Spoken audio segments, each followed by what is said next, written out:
আসসালামু আলাইকুম। আচ্ছা, সাবেক প্রধানমন্ত্রী শেখ হাসিনা যদি সত্যি সত্যি কোনো পদত্যাগপত্র না দিয়ে থাকেন রাষ্ট্রপতিকে, তাহলে কি হবে, কি হতে পারে? তার একটি পদত্যাগপত্র সামাজিক যোগাযোগ মাধ্যমে ভাইরাল হয়েছে রোববার। একই সঙ্গে আরও একটি পদত্যাগপত্র বর্তমান সরকারের প্রধান উপদেষ্টা ডক্টর মোহাম্মদ ইউনূসের, সেটিও ভাইরাল হয়েছে এবং এই দুটি পদত্যাগপত্র নিয়ে রোববার সারা দেশে হইচই পড়ে গেল, তর্ক বিতর্ক জমে উঠল।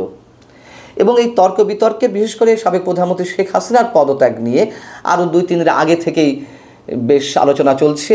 প্রথমেই চিন্তাবিদ দার্শনিক ভরত মজাহার তিনি তার একটি বক্তব্যে প্রথমে এই বিষয়টি তুলে ধরলেন যে শেখ হাসিনা কি পদত্যাগ করেছেন, তার পদত্যাগপত্রটি কোথায়। এরপরে শেখ হাসিনার 2টি অডিও রেকর্ড যেভাবে ছড়িয়ে দেওয়া হলো, সেটা তো ফাঁস নয়, ছড়িয়ে দেওয়া হয়েছে ইচ্ছাকৃতভাবে।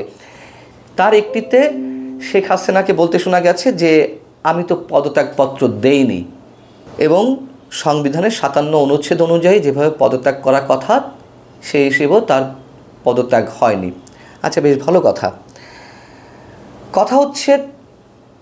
প্রথম কথা হচ্ছে যে 2টি পদত্যাগপত্র ভাইরাল হয়েছে একেবারেই ফেক, গুজব, এর মধ্যে কোনো সন্দেহ নেই। এটি কারা করছে? যারা শেখ হাসিনা পদত্যাগপত্রটি ভাইরাল করেছেন, একটা ফেক পদত্যাগপত্র, এটি নিঃসন্দেহে যারা আওয়ামী লীগ বিরোধী তারা এই কাজটি করেছে। আবার ডক্টর মোহাম্মদ ইউনূসের যে পদত্যাগপত্রটি ভাইরাল হয়েছে, এটি ধারণা করা যায় যে এটি আওয়ামী লীগ পক্ষ থেকে ছড়িয়ে দেওয়া হয়েছে একটি বিভ্রান্তি তৈরি করার জন্য।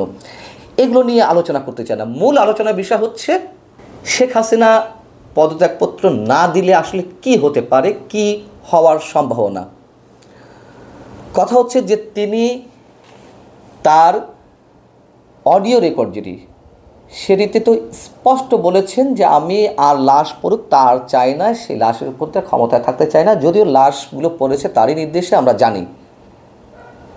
কিন্তু তার এই বক্তব্যটি বেরিয়ে এসেছে, অর্থাৎ তিনি পদত্যাগ করেছেন কিন্তু পদত্যাগপত্র দেননি। খুব স্বাভাবিকভাবেই 5 আগস্ট যে অবস্থা ছিল, তিনি তো পালিয়ে যাওয়ার সময়টুকু পাচ্ছিলেন না। এবং যখন গণভবন থেকে শাহজালাল আন্তর্জাতিক বিমানবন্দরের পাশে বঙ্গবন্ধু এয়ারবেজ, সেখান থেকে হেলিকপ্টার তার যে একটি বিমানে করে তিনি ভারতের উদ্দেশ্যে পালিয়ে গেলেন, সেই যাওয়ারটুকুর সময় নিয়েও সাংঘাতিক ঝুঁকির মধ্যে তো তিনি ছিলেন। এবং ওই সময়ের মধ্যে গণভবনের লাখো জনতার দখলে চলে গিয়েছিল।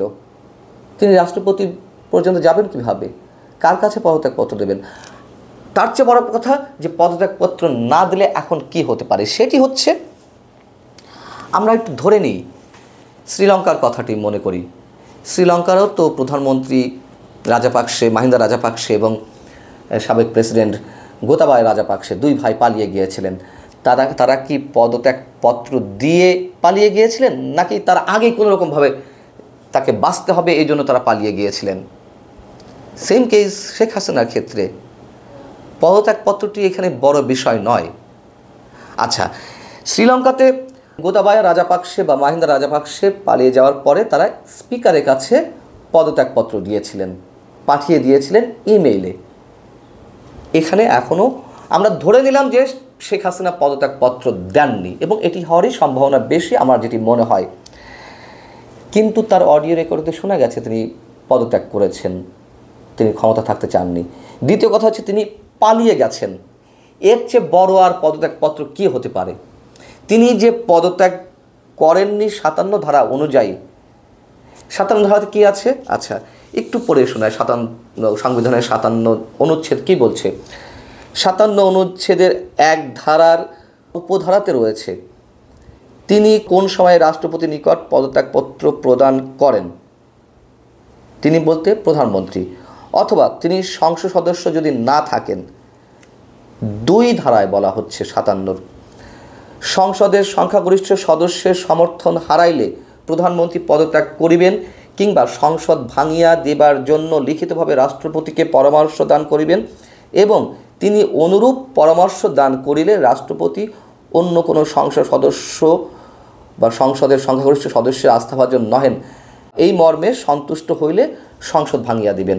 3 ধারায় রয়েছে প্রধানমন্ত্রীর উত্তরাধিকারী কার্যভার গ্রহণ না করা পর্যন্ত প্রধানমন্ত্রীকে স্বীয় পদে বহাল থাকিতে এই অনুচ্ছেদের কোনো কিছুই অযোগ্য করিবে না।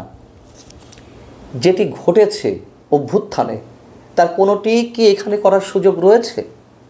সংসদ তো ভেঙে গেছে, মন্ত্রিসভা নেই, এবং অভ্যুত্থানের মাধ্যমে কোনো কিছু ঘটলে তার আর সংবিধানে এই ধারা উপধারাগুলো কিভাবে কাজ করতে পারে? সামরিক অভ্যুত্থান ঘটলে সেখানে তো অটোমেটিক্যালি সংবিধান রহিত হয়ে যায়, তার কোনো ধারা উপধারায় আর কোনো কাজে আসে না। ঠিক গণ অভ্যুত্থানের মাধ্যমে যেই সরকার গঠিত হয়েছে সেখানে সংবিধানের এই ধারা উপধারা, বিশেষ করে যে 57 অনুচ্ছেদের কথা শেখ হাসিনা বলছেন, সেগুলো আমরা কিভাবে গ্রহণ করব?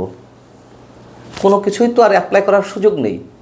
অতএব যারা এই তর্ক বিতর্কগুলো করছেন, পদত্যাগপত্র দেয়া না দেয়া, এতে আফটার ইফেক্টটা কী হতে পারে? আমার ধারণা কিছুই না। তিনি কোথায় বিচার দেবেন? বাংলাদেশ আদালতের কাছে? জাতিসংঘের কাছে? তার তো কোনো ধরনের কোনো ন্যূনতম স্কোপ নেই। জাতিসংঘ এগুলো শোনেও না। আন্তর্জাতিক পর্যায়ে কোথায় তিনি বিচার দিবেন?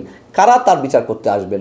একমাত্র তার রক্ষক কিংবা সহযোগী আছে ভারত। ভারত কীভাবে তাকে সহযোগিতা করবে?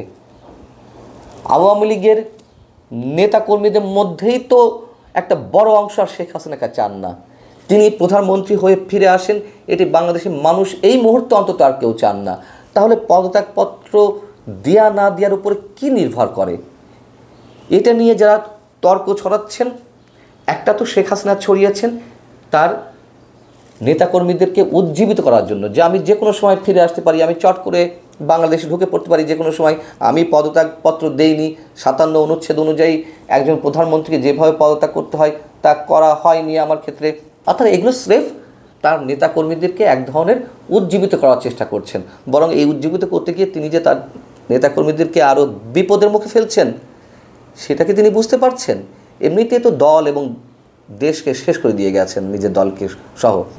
আর যারা এটি নিয়ে গুরুগম্ভীর আলোচনা করছেন, তারও কোনো ভিত্তি থাকতে পারে আমার মনে হয় না। তখন এইগুলো নিয়ে আলোচনা করা মানেই, তর্কগুলো ছড়িয়ে দেওয়া মানেই সময় নষ্ট করা। আসলেই তিনি যদি সত্যি সত্যি পদত্যাগপত্র না দিয়ে থাকেন, কিছুই হবে না, কিছু হওয়ার নেই। অলরেডি এই বিষয়টি সেটেল ডাউন। তো এখন যারা এইগুলো ছড়ানোর চেষ্টা করবেন, আমাদের মনে হয় সেগুলো তো কান না দেওয়াই ভালো। আল্লাহ হাফেজ, ভালো থাকুন সবাই।